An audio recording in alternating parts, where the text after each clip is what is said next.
Bonjour, donc voici le petit texte que je vous propose aujourd'hui. N'hésitez pas à appuyer sur pause le temps de votre méditation et ensuite vous pouvez poursuivre si vous le souhaitez la lecture de la vidéo pour écouter ce que ce texte m'a inspiré à moi.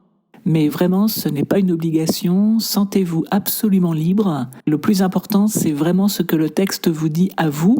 Et si justement vous souhaitez partager, mais là non plus ce n'est pas une obligation, faites-le en toute liberté si vous le désirez. Donc si vous souhaitez partager ce que le texte vous a inspiré, n'hésitez pas à le faire en commentaire.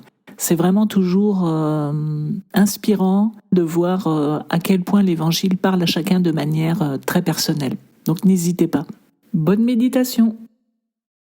Alors en fait, cet Évangile me rejoint à titre personnel parce qu'il m'encourage sur un chemin de purification, entre guillemets, avec la grâce du Seigneur. Et que je suis vraiment de plus en plus convaincue que le Christ nous offre son aide pour nous guérir, pour nous purifier, pour nous clarifier aussi, de manière à ce que nous soyons transparents, en fait, à sa lumière, c'est-à-dire à sa vérité, à son amour, et que nous puissions faire resplendir cela autour de nous.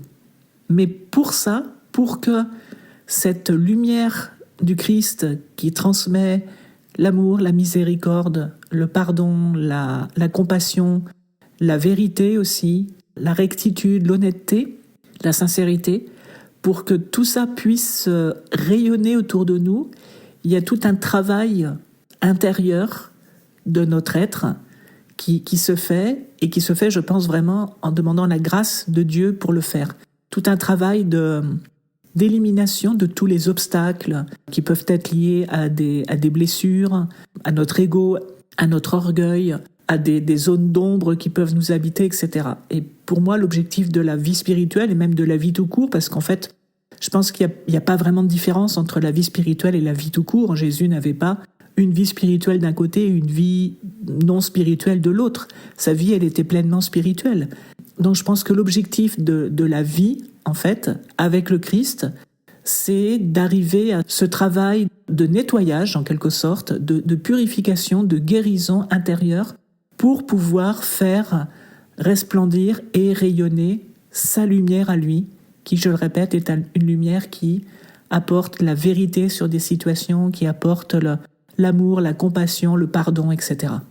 Tout ce qu'on voit à l'œuvre, en fait, dans l'Évangile. En tout cas, moi, je perçois ma vie avec le Christ comme ça. Une vie de transformation progressive avec sa grâce, à ses côtés, pour le faire rayonner lui.